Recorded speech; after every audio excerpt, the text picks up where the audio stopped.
নিত্য নতুন ভূতের গল্প পেতে কুয়াশা অ্যানিমেশন চ্যানেলটি সাবস্ক্রাইব করুন আর পাশে থাকা বেল আইকনটি বাজিয়ে দিন।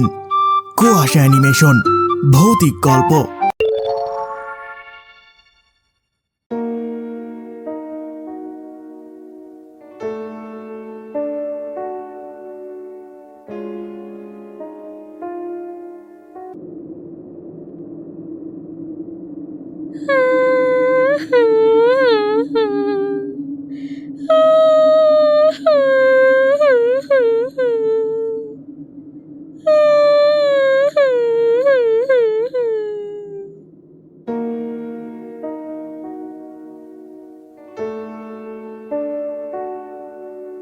মনে হচ্ছে বাইরে কেউ কান্না করছে। যাই তো দেখি এত রাতে কে কান্না করছে।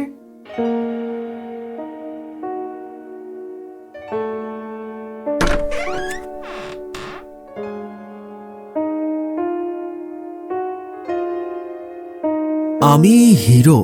এই বাড়িতে আমি একাই থাকি। আমার বাবা মা দুজনেই ঢাকায় থাকেন। আমার যখন যা লাগে ওনারা ওখান থেকে সব পাঠিয়ে দেয়। কিন্তু আজ আমি ঘুমের ঘোরে একটি মেয়ের কান্নার শব্দ শুনতে পেয়ে বাহিরে বেরিয়ে আসি। কিন্তু এসে দেখি এখানে কেউ নেই।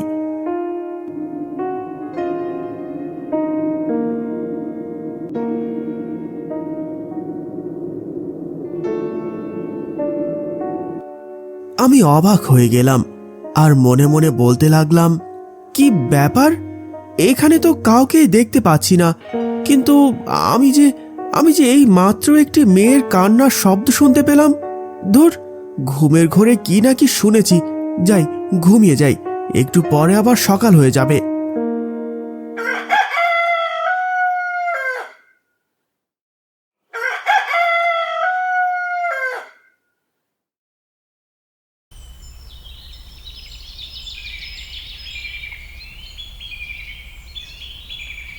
কিরে হিরো, আজকাল তোকে খুব কম দেখা যায়। তুইও কি ঢাকায় চলে যাবি? আরে না, আমি এখানেই থাকবো। কিন্তু আজ তোর মুখটাকে খুব শুকনো লাগছে। ঠিক মতো খাওয়া দাওয়া করিস তো? হ্যাঁ রে, ওসব ঠিক আছে, কিন্তু কিন্তু কি, কাকা মনে হয় এ মাসে কোনো টাকা পাঠায়নি? টাকা পয়সা ঠিকই পাঠিয়েছে, কিন্তু আমি ভাবছি কাল রাতের কথা। কি হয়েছে কাল রাতে? না রে, কোনো কিছু ভাল লাগছে না। তুই থাক, আমি যাই।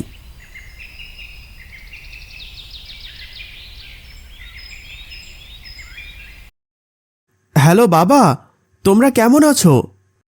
ভালো আছি রে বাবা। তা তুই কেমন আছিস?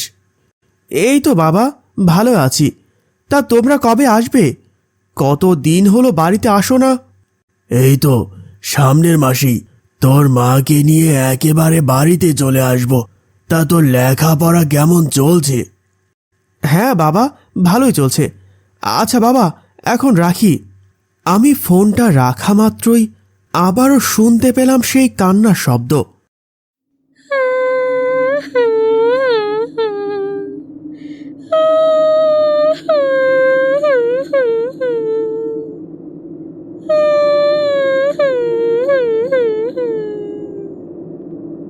আরে, এটা তো সেই কান্নার আওয়াজটা মনে হচ্ছে, যেটা আমি কাল রাতে শুনেছিলাম। আমি পড়ার টেবিল থেকে উঠে বাহিরে বেরিয়ে এলাম। আরে, কান্নার আওয়াজটা মনে হচ্ছে ওদিক থেকে আসছে। যাই তো, একটু সামনে গিয়ে দেখে আসি তো। আমি হাঁটতে হাঁটতে কিছুটা সামনে চলে আসি।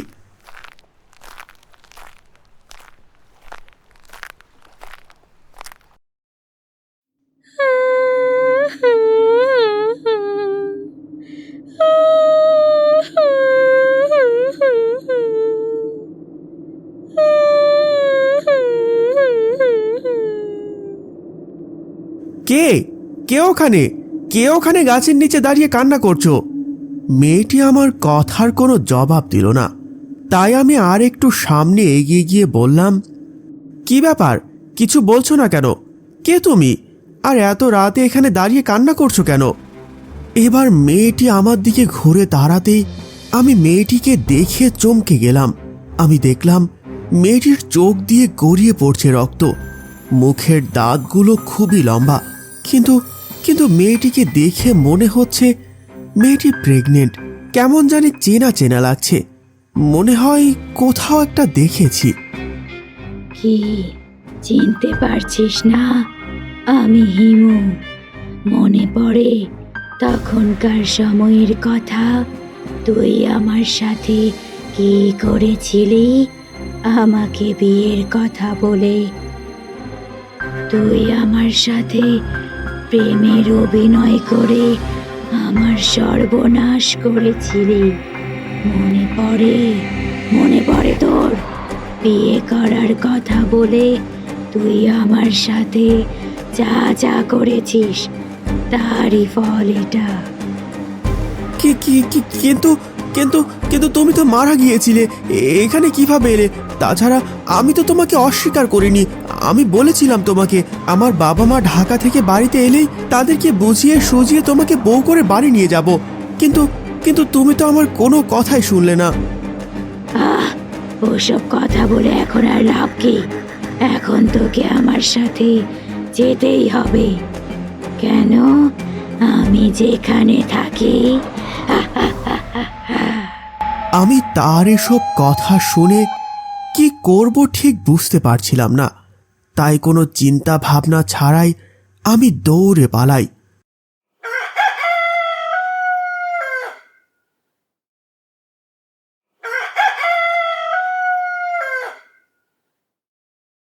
পরদিন সকালে আমি ঘুম থেকে উঠে সোজা চলে যাই আদির বাড়ির সামনে। কি হয়েছে? এত সকাল সকাল ডাকলি আমায়? আরে চল তো, তোর সাথে আমার কিছু কথা আছে। সামনে গিয়ে ওখানটায় বসি, তারপর বলছি। আমি আদিকে নিয়ে কিছুটা সামনে গিয়ে ওই গাছতলার নিচে বসি। কি হয়েছে এবার বল তো দেখি।